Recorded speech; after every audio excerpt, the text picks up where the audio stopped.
I dreamt that I walked among the wastes of what was left of the restaurant. Giant pieces of concrete was torn from the ground as if the earth had spewed them up itself, leaving only half-digested chunks in its wake. Torn rags of red and yellow cloth lay scattered about the wreckage of what was once a building and like a home to many people. My foot got caught between the earth and a piece of concrete, and I fell face first into the rubble. A piece of newspaper, half burnt and earth-stained, slammed against my face like a thing alive by a sun-sharp gust of wind. The title read, "World Ends. What Next?" President says, it was unavoidable, a necessary action that was carried out with pride by all people who worshipped freedom around the world. I lay sprawled upon the ground, my face and body covered with dirt and grime, stunned at what I had just read. My chest felt wet and sticky. As I slowly stood up, a sharp, stinging pain shot right through my chest. The earth where I had fallen was covered with a small patch of dark red. I felt around the area of pain right below my left rib cage and pulled up a handful of blood, dripping down wet like thick, murky water. There, on the section of earth I had fallen, protruded a piece of rusted wire frame that was covered with my blood. The pain in my chest subsided, and I continued to walk on through the destruction of the building. Smoke covered everything around me, and I tripped and fell again, this time landing on a sharp piece of glass sticking out of the earth. Luckily, it only sliced my hand open, letting the dark red blood flow freely again. Then, out of nowhere, fire burst up and surrounded the rubble. I began to scream and run, but tripped and fell again, this time landing directly into the burning flames. I felt my body slowly begin to melt as the flames engulfed me entirely. I woke up screaming. The small hand of the clock on my dresser table was on 4. The nightmare had ended, but it still lingered in the air around my bedroom like the cold chill of air even after the north wind had stopped blowing during the early months of spring, when winter would fight to its last breath before vanishing until next October. I got out of my bed and walked to the bathroom. The air in my house was cool and made me shiver as I washed my face. I looked down at my stomach and hand. There was no blood there. The bathroom mirror was cold and bright as it stared back at me, and a thought shot like a bullet across my mind. I have to get Lupi's new baby a present today. I had promised her the day before that I would, but I had forgotten to stop off at Papalote Rubio on my way home from work. Maybe I'll stop off before I go to work today, I said to myself. After taking a quick shower, I got dressed and left. I soon forgot about my dream and made surviving the morning traffic and stoplights my main concern. The restaurant was slow for a Tuesday morning, I noticed as I passed by it on my way to Papalote Rubio. I turned my car around off on Musca Road and pulled into the gift shop's parking lot. I walked through the glass door. The place was quiet and empty as I had remembered it the other few times I had been there. A woman came out of the back. She walked up to me with a carefree gait and said, "Pedro, how nice to see you again. How have you been doing?" Every word she spoke sounded like sweet sugar and strawberries. "I've been doing fine, Miss Esparza. And you?" I asked her. "Fine. For an old woman," she said. "Anyway, what brings you here, Pedro?" "Well, I don't know if you know Lupi and Johnny. They got married not too long ago and have a little son. Si, Noah is their son's name." "I know them. Lupi's the sweetest thing and Johnny is a hard worker," she said, rubbing her hands with a white lotion from a plastic bottle. "I need to buy Lupi's new baby a gift." "Otra vez?" she asked me. I didn't know she was pregnant again. "Si, I just found out the other day myself. I forgot to buy little Noah a gift, which is why I'm here to buy one for her new baby," I said, looking around the store. "But I don't know what to buy." "Oh, that should be easy. Come on. I think I have something nice for a baby over here." She led me to the back corner of the store that was filled with baby blue and pink ribbons and balloons. The glass door at the front of the store opened and a man walked in.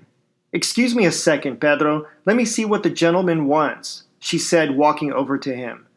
"Okay, I'll just look around here and see what I can find." Little pink and blue elephants lined the top of the glass bookcase. Some of the little elephants were made to look like they were dancing and others looked like they were singing. Below the dancing and singing elephants were small handcrafted statuettes of different kinds of birds and trees.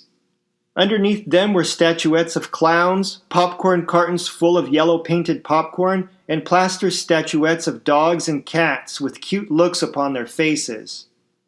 But the thing that really caught my eye was a small astrological book at the bottom of the glass bookcase.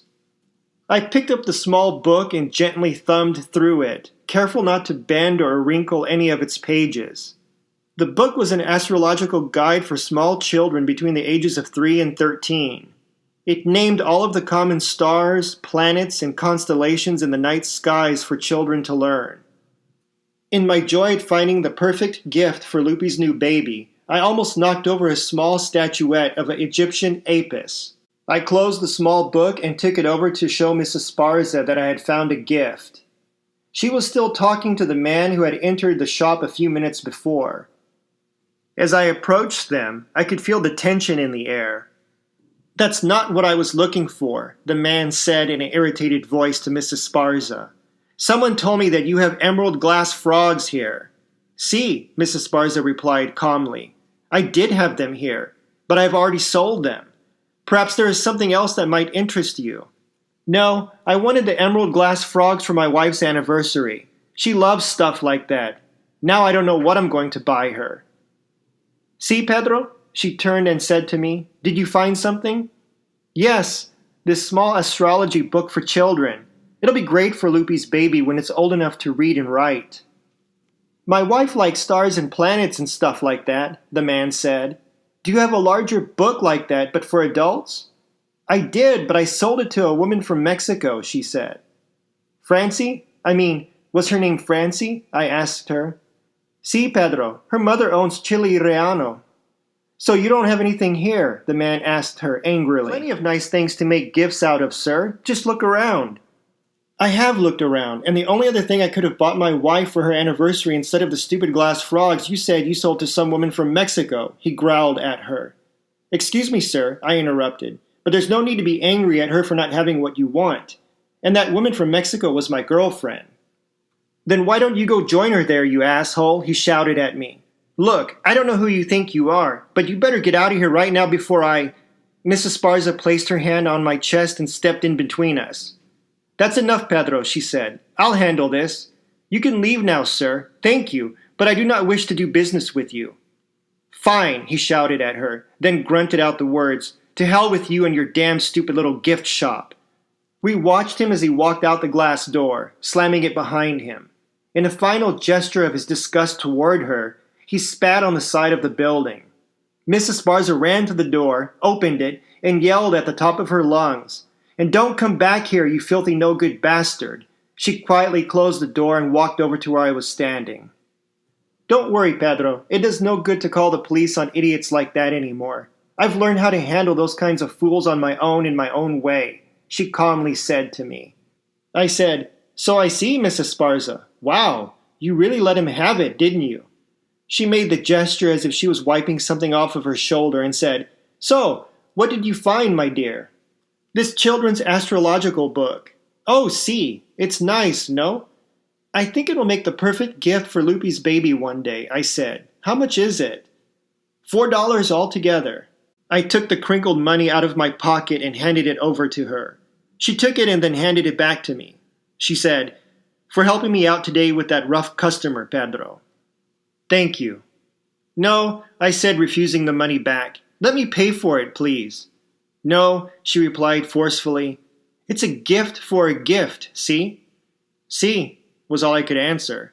She hugged me around the neck and said softly into my ear, "Gracias, for your kindness toward an old woman like me." "Yes, ma'am," I said. "And tell Johnny and Lupi to stop in sometime to say hello, will you?" "I will, Mrs. Sparza. Goodbye." As I pulled my car out of the small parking lot and onto the main road, I looked back at the gift shop for a brief second and saw the hanging chimes like a million tiny pieces of silver and metal shimmering in the early morning sun.